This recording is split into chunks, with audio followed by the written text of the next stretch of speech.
Minasan konnichiwa and welcome to Shogo's podcast. So today, guys, I'd like to talk a little bit about the Yushinkan's dawn exam. Yeah, you might have seen in my Instagram and YouTube stories, I made a post saying that I've actually passed the first dawn exam for the Tameshigiri mat cutting. But a lot of people were confused by the Tameshigiri mat cutting exam because don't you guys do kata? What about the kenjutsu and so on and so forth? And a lot of people were asking me about how the system works, how it's different from, for example, the All Japan Kendo Federation, Iaido Club, and so on and so forth. So in this video, I'd like to explain a little bit about how the dawn exam works in Yushinkan, and the reason why I wanted to especially talk about this in my podcast, because most of you won't be training in Yushinkan, right? But the reason why I still want to talk about this is because I believe this is going to be a very big, important influence in my whole life. That's going to be changing my plans of the future. So first of all, the Yushinkan's dawn exam, there's actually two different kinds. One is for the Koryu exam, and the other is for the Shizan exam. Shizan is basically just an abbreviation of Tameshigiri. Tameshigiri is a word where you use hiragana and kanji characters together. You read it Tameshigiri, but if you just read it with the kanji characters, it turns into Shizan, just a different way of reading it. Shizan is a Tameshigiri mat cutting exam, and the Koryu means the ancient style, right? Ancient style. So this ancient style Koryu includes the kata and also the kenjutsu. So kata kenjutsu belongs to the Koryu exam, and also the Shizan belongs to the mat cutting, basically. So there's two different exams. So in my dojo too, there are people, for example, who have the third dan, for example, in the Koryu, but only the first dan in the Tameshigiri, so on and so forth. So basically, I applied for both the Shodan exams this time, for the Koryu and both for the Shizan. And most people, I personally believe that they tend to get a little bit late on the Tameshigiri, the mat cutting, and they go on the Koryu first. Yeah, the Koryu system is the Yushinkan, first of all, focuses a lot more on the Koryu. By the way, the Tameshigiri, because if you watch a lot of my videos, for example, whenever I talk about Yushinkan, we tend to make more videos on social media, on our YouTube, and so on and so forth, all about the Tameshigiri, right? But to be honest, Yushinkan does not cherish the mat cutting that much. Because mat cutting is mat cutting. There's nothing more to that, It's like, you're playing soccer or something and you're just practicing lifting, lifting the ball, on your knees and your toes and such. That's it. That's an important technique that you need to have to play soccer, but that's you can't play soccer just by that, right? We personally feel in Yushinkan that's the thing. Tameshigiri, of course, is a good way for you to understand how to control your sword, how to give it a straight line to get a cut. But in a real battle, you would absolutely not control your sword like that. And there are ways of swinging the sword that is almost impossible, to do that in a real fight. So it's just one very, minor, training method to train one of the very few skills that are required to be able to handle katana properly. So that's exactly the reason why we don't show too much of kenjutsu and kata in our videos and such. It's because it's more important. Yeah, we don't want to just show off all of our moves on on videos and such. That's at least my instructor of Yushinkan's belief. Of course, as you guys know, Asayama Ichiden is completely different. Asayama Ichiden, the headmaster of the Ryuha itself, is happy to show all of his skills because he is confident that just by watching videos, no one will be able to copy them. Obviously, it's not that easy, Yeah, so it really depends on what the leaders believe, or just the ways they want to continue teaching, so on and so forth. But anyways. So the Shizan, the mat cutting exam, is much more simple. Basically, you have a set of cuts you have to do. For the Shodan, for example, you need to do 4 cuts. A kisagiri, so it's an up-down with an angle from right-left. The other way from a left-right, vertical 45-50 degree angle is the basic one. And then you need to do 2 uppercuts from the left to the right up, from right to left up. 4 cuts and you pass. And I did pass, basically. And from the second dan, third dan, fourth dan, obviously it gets much more difficult. Especially the fourth dan, you actually have to do 4 different types of cutting, which includes very difficult moves, yeah, obviously. and it gets more and more difficult. But basically, it's just you get the cut, you get the rank. It's easy as that. Now the Koryu exam is a little bit more complicated. The Koryu exam, basically you do have to do a set of kata, also have to do a set of kenjutsu in front of the 10 examinees that will be watching you. Examinees is the people who are going to be taking the exams, right? The judges, I guess, which are the instructor or the people who are higher than the 6th dan in Yushinkan, will be the people who judge and give points to you. And for the shodan, we did the seitei. Seitei is the standard kata, just like the 12 standard kata of the All Japan Kendo Federation Iaido Club. Yushinkan has its unique seitei as well. So we did the 5 seitei kata, and the instructors will give you points. Now, the thing that is very, very different from the shizan is that there's actually a in-between rank between the first and second dan, second and third dan, so on and so forth. It's like, what should I say? It's like a pre-second dan kind of thing. So let's say I apply for the shodan this time, right? I haven't got the results yet. For example, let's say I applied for the shodan, but the judges gave me each judge has a certain amount of points, right? And if some of the judges gave, for example, me a lot of points, like higher than 90% of the points, I will go up to the semi or pre-second dan. Or if they give me full points, by the way, I could go up to the second dan.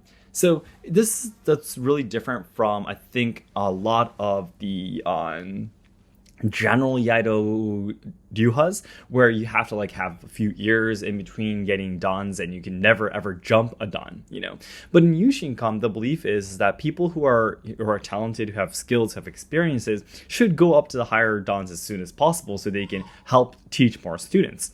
And I think that's probably a good idea, because if you're just, letting talented, high skilled people at a lower rank for a really long time, you don't know when they would quit, right? Because just training for a long time doesn't always mean that person is good, right? Because you could, just go to your training once a month and you could possibly still go up to the next dan. And, what kind of level of skills does that person have, right? So I really, really like how the Yushinkan does it. So I'm still waiting for the results, but my kancho, the head master of the dojo, by the way, the dojo master, who is my instructor and who you see in my videos often, that I run the experience together with, he did tell me I'm pretty sure I will be going up to the pre-second dan, but he doesn't know the results of all the other instructors yet. He needs to do all the calculations and such. But if I'm lucky, I might actually jump all the way over to the second dan. But who knows? We need to wait. But I think I really, really like this system, and you don't have to have a few years in between before you can apply for a next dan, so on and so forth. No, it's just if you're ready for it, you go for it, Yeah, but it's really up to you. You could skip it here if you want to keep on going. You could, yeah, but it's up to you and the relationships of the instructors, obviously, because it's people that's going to be judging you.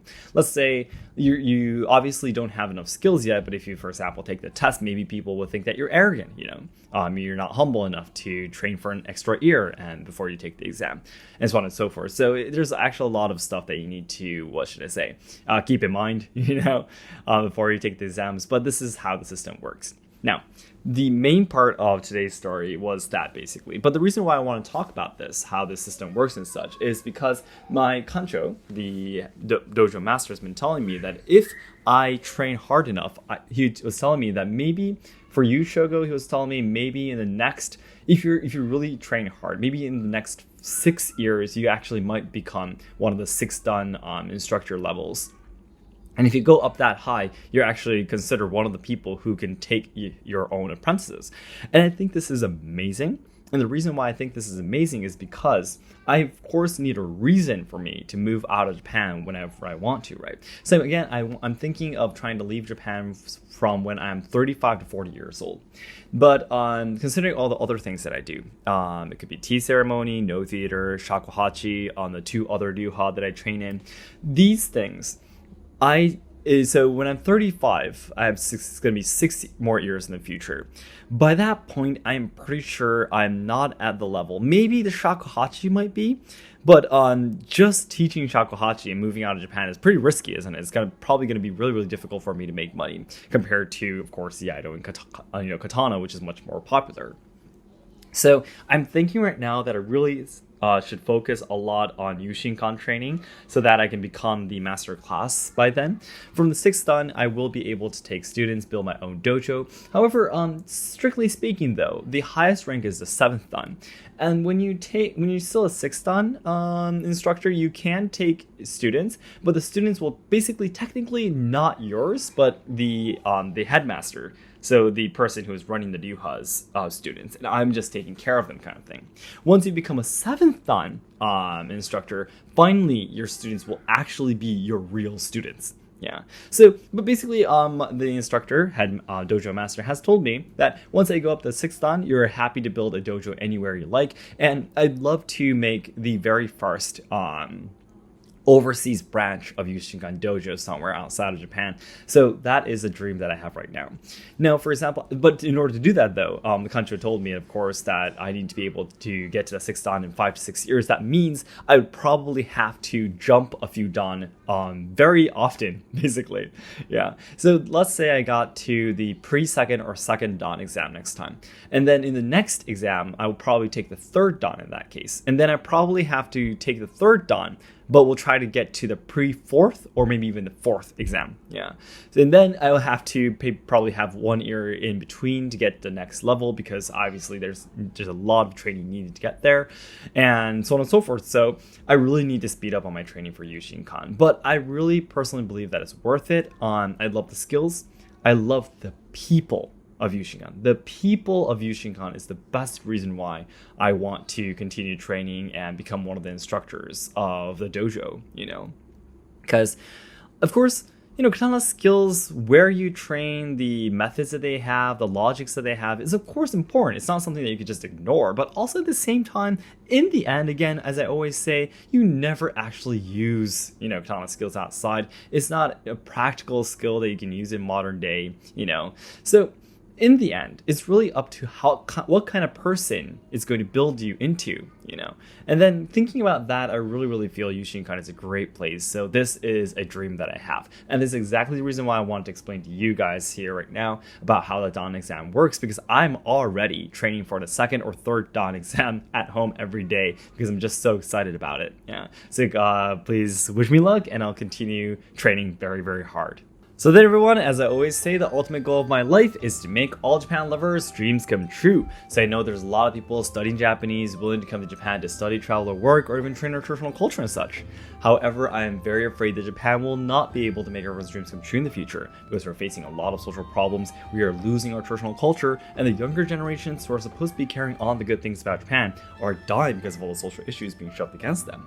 So I really want to dedicate my life to try to make Japan a better place. I want to try to solve the social problems, preserve and evolve traditional culture, and also help out the younger generations so they can have a better future. And to do this, the nearest goal I have right now is to reach 100,000 subscribers on my new Let's Ask Seki Sensei YouTube channel, and also make the Yushinkan Samurai experience a big success.